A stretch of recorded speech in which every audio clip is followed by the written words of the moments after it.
So let's start the hemangioma. Uh, Regarding hemangioma, this is not a typical type of tumor. Why? Because there is a two characteristic feature of any tumor that usually it develops in later life stage of life, and it may changes into malignant. But the hemangioma has uh, hemangioma didn't have both these type of the characters. This is the just a malformations of developmental malformations. So there is a different term called as hamartoma. Hamartoma. So hamartoma is not a tumor, not any kind of tumor. Hamartoma is just a phenomena. Hamartoma is a phenomena where any type of the cells of any tissue are just arranged haphazardly. Means the tissue is correct, well differentiated, and the site is correct, but thus just the arrangement is not proper. Suppose somebody is painting the wall. So if you are painting the wall, then you have to use the same concentration of the color throughout the wall.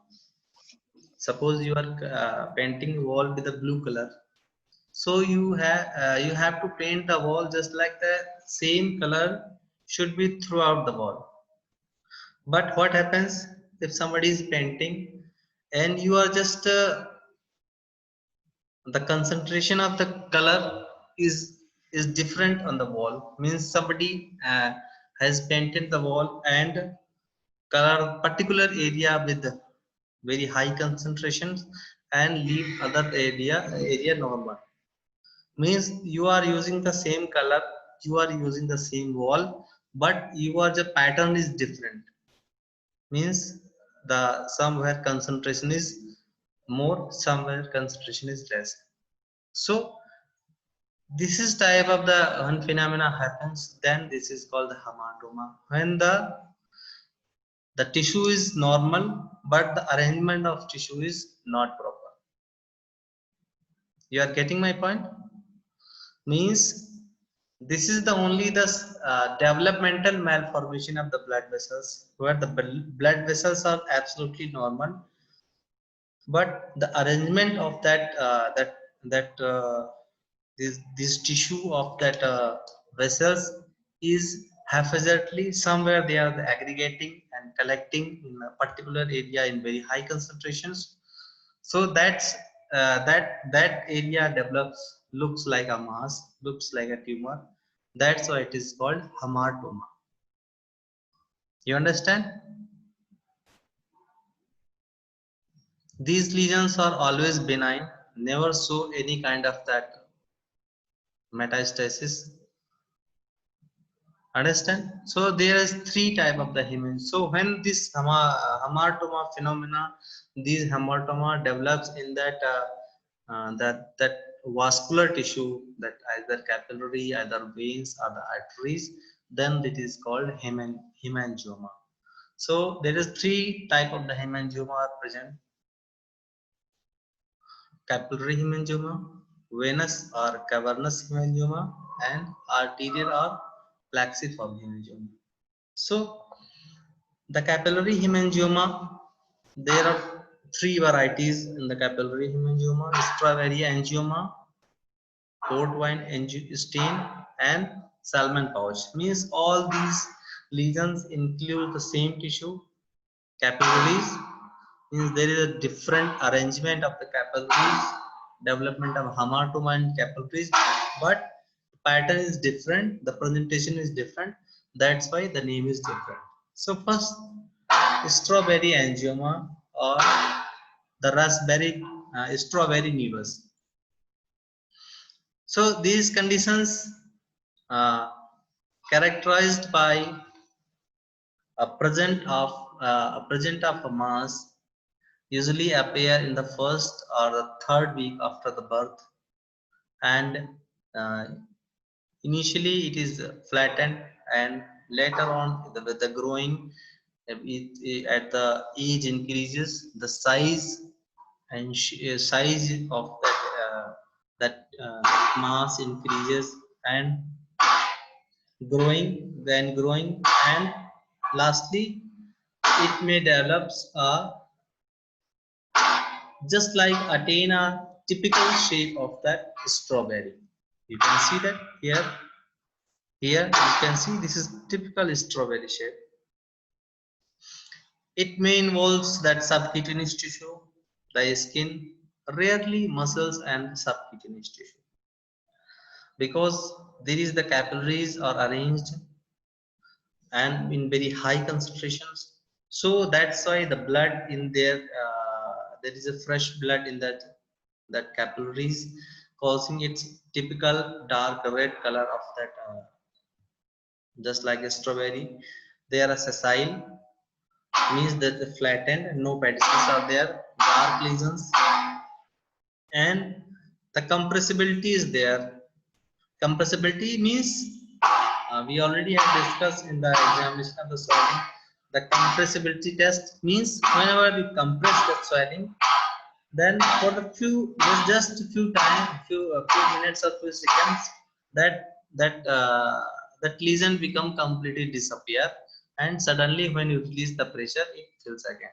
When you press on these lesions, then the blood that just deviate from there, and it may becomes pale in color, and just after when you release the pressure, it comes again. So there is a compressibility in their lesions, and as there is no arterial involvement is there, so there is no pulsation is there, means the lesion is apulsatile and compressible. Surface is usually irregular and may have in the later condition due to the elevated lesion and due to the very soft tissue is there. So due to just by the friction or the exposed to the area, there may be little ulceration present on that lesion. Usually it start regressing after few years, 5 to 6 years, and up to 8 and 9 years, it may disappear completely. Okay, so no management is surgical management is required up to 8 and 9 years. Okay, next this is the port wine stain.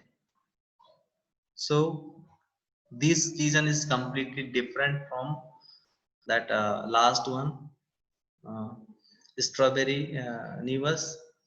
The port wine stain is just a stain. Stain means dabba ya dark. So you can see that there is the stain over the face of the baby, and this is the neck of that. So this is the lesion is completely flattened. The just different in the color, no elevation is there. This is present since birth and remain there for the rest of life.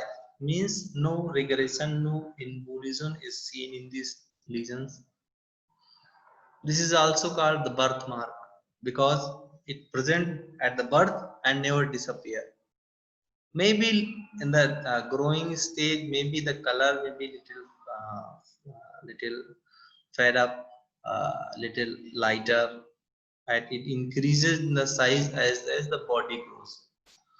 Most commonly found on the face, shoulder, neck, and the buttocks. The color is in deep purple red, which later become the pale. As it growing is regression is there, but complete disappearance is not there. You can see the lesion is completely flattened, no elevations are there.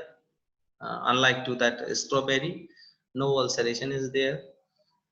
Maybe just because the capillaries are involved, but that's why the compressibility may be there. When you press that area, then become the pale. When they release the pressure, the color becomes previous, just like the previous discoloration may be a little bit. So Next is the salmon patch. Sorry, this is also present since birth and disappear before first birthday.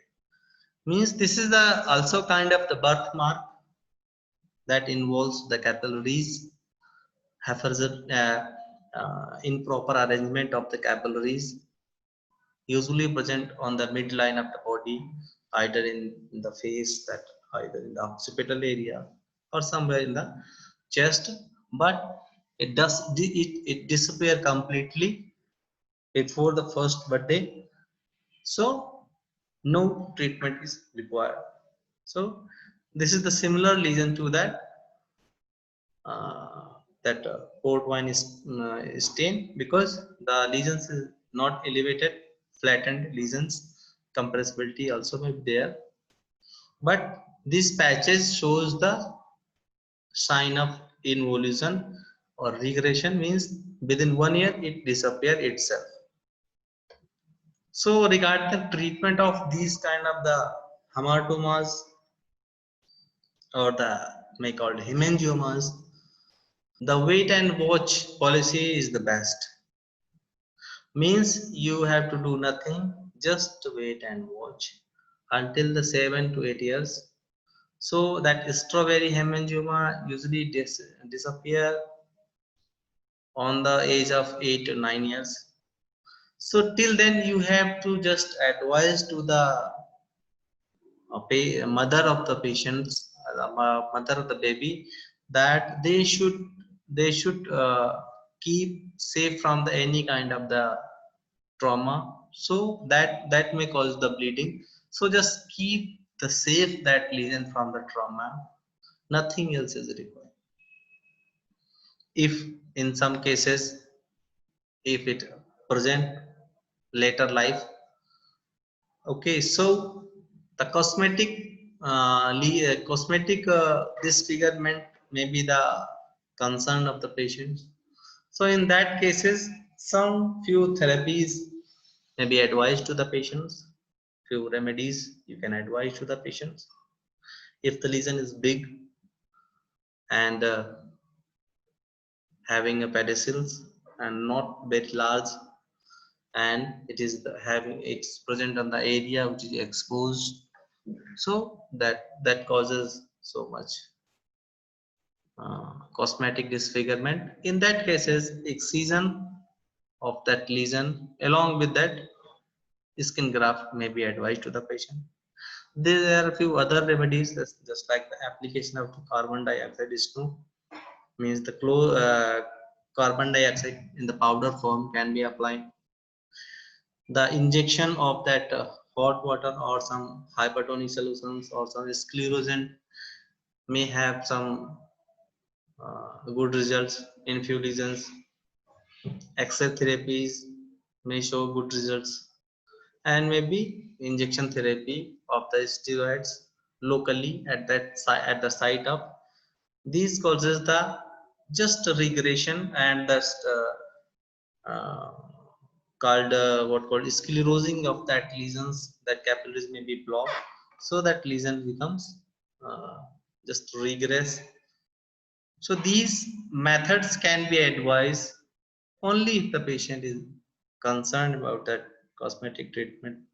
So otherwise, because the lesions have only that presentation, bad presentation, that is the only thing. No other conditions are associated with this.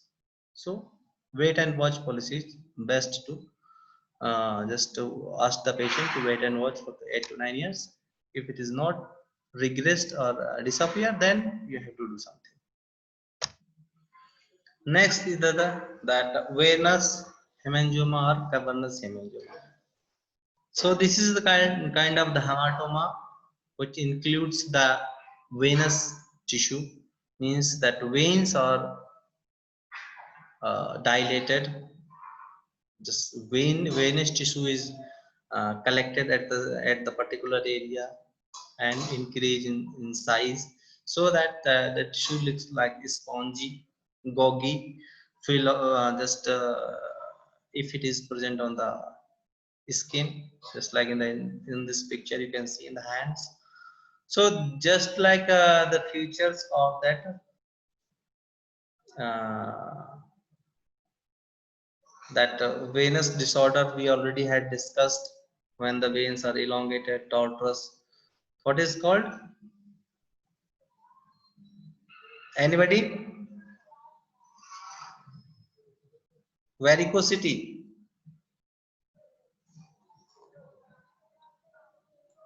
Varicosity means the varicosity kind of that where the number of the vessels is not, when the single vessel is get tortuous and elongated, that is called varicosity.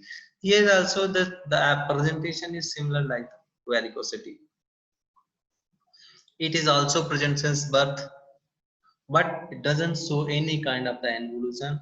So it may remain for a longer time with the same, because there is a collection of the venous blood, so there is the bluish colorations. And as there is a veins are involved, so no pulsation will be there, because the arterial tissue has the pulsation, venous tissue has not the pulsation. Compressibility may be there. The common sites are the face, neck, ears, mucous membrane, lips, tongue, and some in the inside the some organs like liver, kidney, and the brain. So these organs may be involved in the venous or cavernous hemangioma. Next, the treatment of that hemangioma.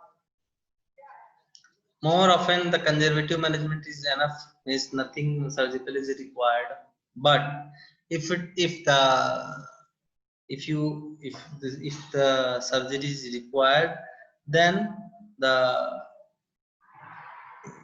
the complete lesion should be excised, and take care of that feeding vessels, means the connecting vessels which are providing blood to that area that should be first ligated and secured to avoid excessive bleeding while surgery. So just first ligate the vessels who are feeding this kind of that tissue. Then you just excise the complete tissue and just close it. And some other conservative managements, the injection therapies are advised, may be advised. These injection therapies are similar to that of exclusion tissue, which are advised in that varicosity. That may be given locally with the injections.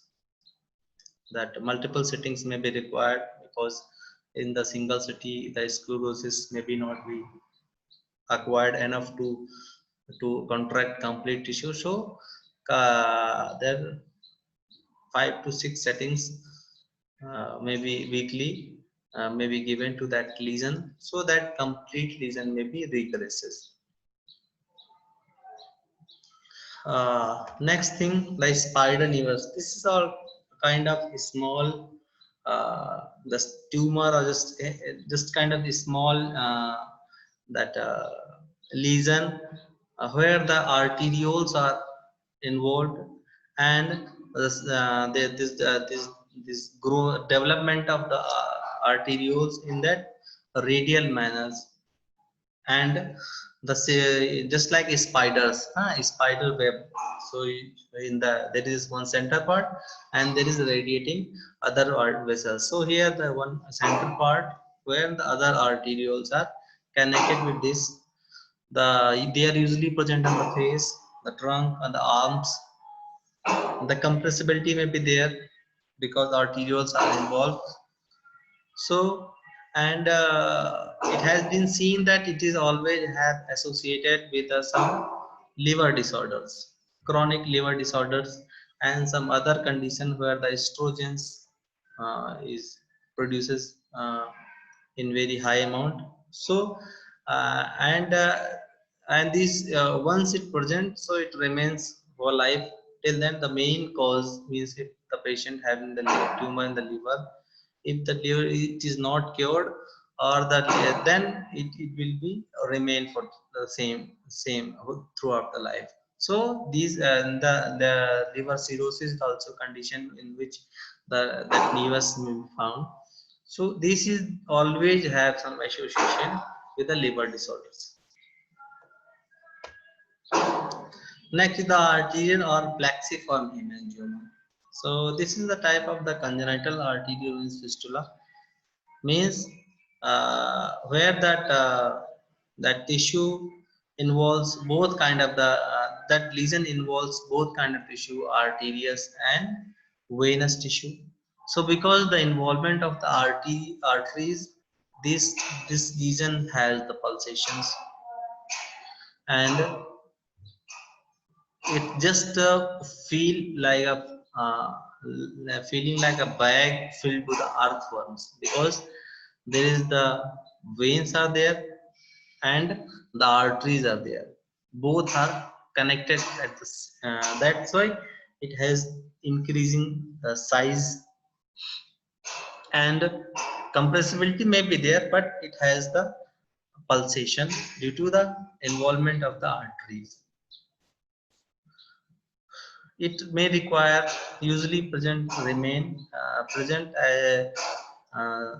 means maybe develop in later stage or maybe the congenital and remain throughout the life same. It may require the surgical management because it increases with the size and the cosmetic disfigurement, and may sometime it, if it get ulcerated or infected and then rupture, then the severe bleeding, because so in that cases the surgical management is required.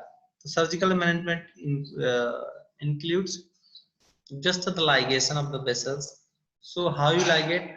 First, you have to identify that the feeding vessels, the important things, which arteries are supplying to the blood to this lesion, and which veins are draining to vessels to this lesion.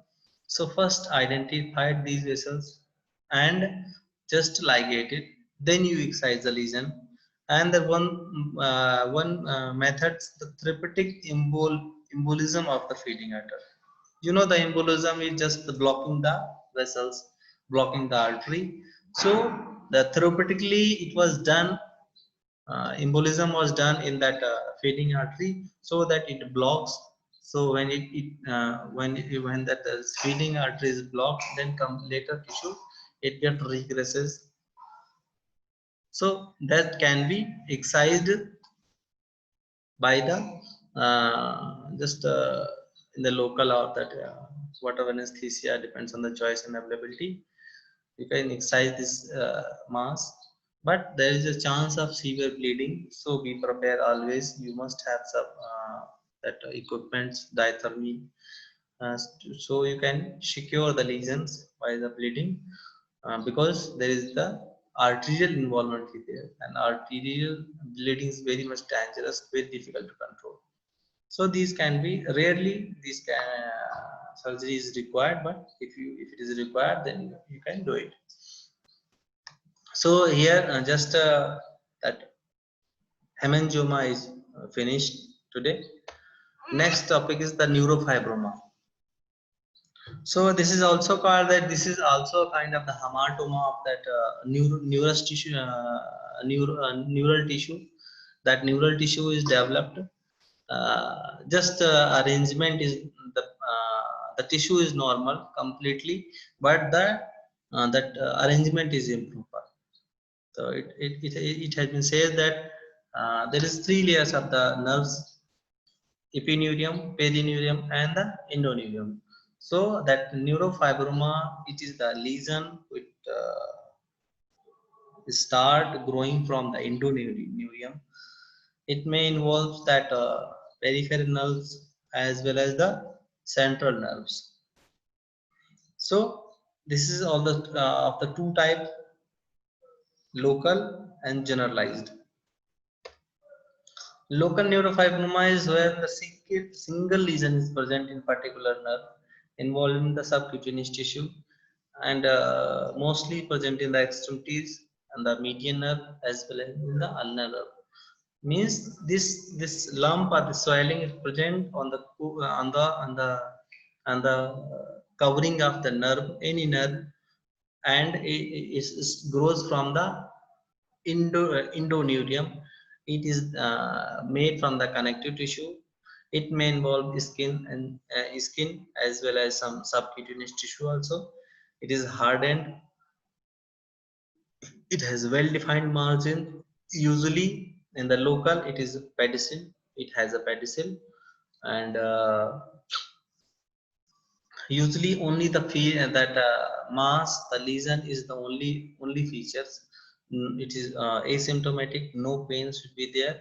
But in the later life, when it is growing, it has attaining the size, then it can compress the nerve. So in that involved area, the paresthesia or hyposthesia may be present, and on the pressing, it may have little pain. The swelling is not fixed, it is mobile, but only on the vertical direction of the axis of the nerve. If the axis of nerve is this, the swelling is mobile in the either direction, not in the axis of the nerve. So because it is the characteristic of that, it is growing in that along with the nerve. So it cannot move in that axis. It may goes into that cystic degeneration, or sometimes it may have some malignant changes also. The treatment is the excision, and while the excision, you have to take care of the nerve. You should not damage the nerve, otherwise the distal part of nerve is disconnected, and that the relating features may be there, that nervous that functional or sensory loss may be there. So just take care of that nerve.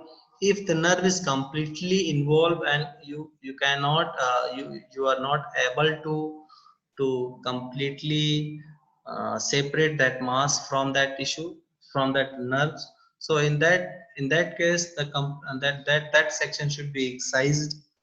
Complete section along with neurofibroma is excised, and later on the end-to-end anastomosis of that nerves are done to secure the complete functions. The problem is in the surgery is there. It may that may be the loss of that function in the nerves later on. And one other complication is the recurrence. The recurrence is common. It may present again in that the same area or some other part of the nerves. So this is the local neurofibroma. Next one is the generalized conditions, means where the all the nervous tissue in the body start producing these small tumors from the nerves, that endoneurium of the nerves, that is called von Recklinghausen disease of the nerves. It is an autosomal recessive disorders. It is an autosomal dominant inherited disease. It also arises from the endoneurium, and students should be not confused with the disease called von Recklinghausen disease of the bone. So what happened in the disease of the bone? That is the called of that the disease of the involved in the bone. It develops due to the hypersecretions of the parathyroid gland. Due to the hypersecretion of the parathyroid bone, the calcium is lost from the bone, so the bones become very fragile and may have the pathological fractures. There, that patient may develop the recurrent renal calculi, or the person may have the peptic ulcers. So that is the different conditions, and this one is the different conditions. Because the same scientist had discovered both things, that's why the name is same, von Recklinghausen's disease. But this is the disease of nerve, and this is the disease of bone. So disease of nerve includes this the neurofibroma of the generalized all the nerves involved, starting from the peripheral to the central nerves, cranial nerves, as well as that is spinal nerves. And these masses start growing since that birth, and as the age increases, the numbers and the size also increases as the age, mostly from the face, neck, trunk, limbs, means complete whole body is involved. Later on, these numbers and the size is increasing and increasing, So it's very difficult to the treatment because there is no medical treatment till found for this disease. Only the management is if it is a very big mass is there and having pain or get infected, then that particular mass can be excised only. So that should be the only management. These conditions has the 5% chance to convert into the malignancy. Okay, so every time if you excise a lesion from that generalized neurofibroma or the local neurofibroma, you must have sent this. This is the universal protocol. Usually, whatever you excise from the body, any person, you must send for the histopathological examinations.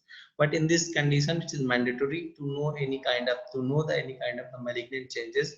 So when you excise any neurofibroma from any patient, then it must be sent to the laboratory for the histopathological examination to know any kind of the malignant changes. So till that, no medical management is available. Only this kind of the surgical assistant can be given to the patients for that that avoid any uh, disfigurement or no permanent treatment is available. So there are a few other conditions, flaxiform neurofibroma, elephantiasis neurofibromatosa, and cutaneous neurofibromatosa. So these conditions are just aggravation of these neurofibromas. So we talk about the plexiform neurofibroma. This is just the trigeminal end part of the trigeminal nerve is involved, and the complete tissue, neural tissue is growing and replacing that subcutaneous fat.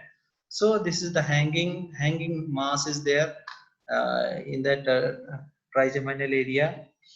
Here, the cutaneous neurofibroma, where the terminal part of the any nerve is get involved, and in that part only these small neurofibromas are present. The elephantiasis neurofibroma is there.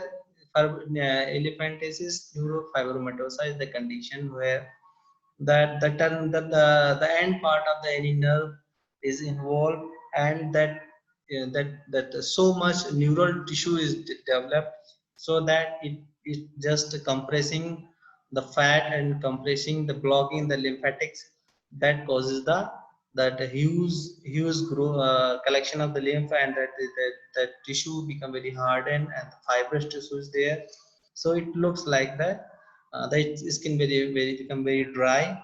Looks like the leg of the elephant, means increase in the size, just look like the filariasis conditions. So these are the just here the tissue growing, that is the neural tissue is there. Then next there are some malignant tumors, that basal cell carcinoma and squamous cell carcinoma. Then this topic will be end. So these today we had just discussed up to that, and these common neurofibromatosis. These benign conditions we have discussed today. These benign conditions